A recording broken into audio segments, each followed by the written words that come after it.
it is really a German empire, but we can't say that, can we? So what do you suggest? We do go to other countries? Because you're an unlikely supporter of a hero, maybe, of the anti-war movement from the right.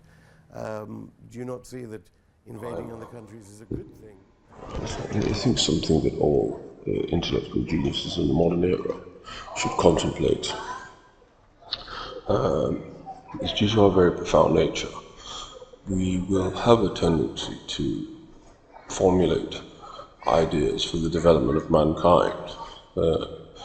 And in doing so, you will generate various hypotheses which will lead to the formulation of ideas which in turn become predictions.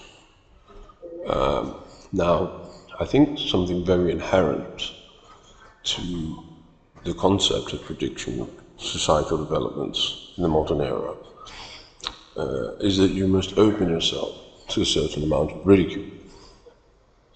The reason I say this is because when you are applying intellectual genius to societal prediction, you're coming up with ideas for things which do not exist. So they are things that are completely new to the human mind.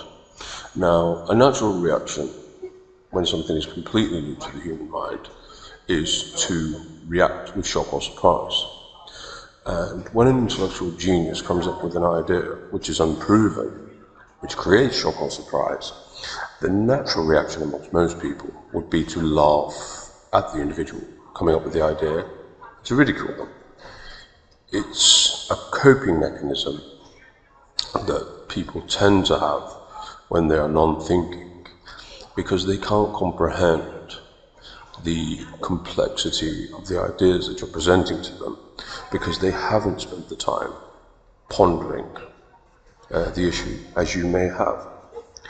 So to give you an example of this, only recently I was discussing with a doctor friend of mine the concept of sex robots.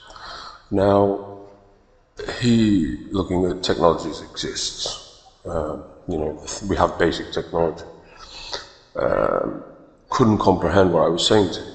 But basically, I was hypothesizing into the future that eventually, with artificial intelligence and technological advances, I believe that in a future society, sex robots will be normalized. Now, he thought the concept was ridiculous, but I used the example of the day and age we live in, the concept of the OnlyFans. Now, if you think the platform exists so that people can give money to a computer screen to a woman they don't know, okay, this may be a real woman, but it's a woman they don't know who is on a computer screen in return for sexual favors.